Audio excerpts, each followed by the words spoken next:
اخويا وخايف عليا يا جدع. في دي عندك حق.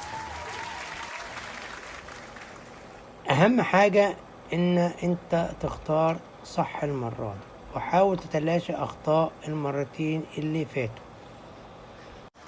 لا عيب عليك يا زميلي، لا التالتة ثابتة ان شاء الله.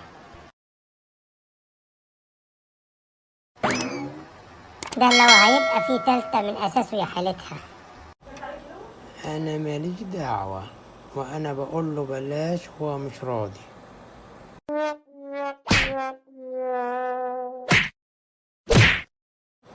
ما تنسوش تفعل زر الجرس وتدوس اشتراك وتسيب كومنت محفز.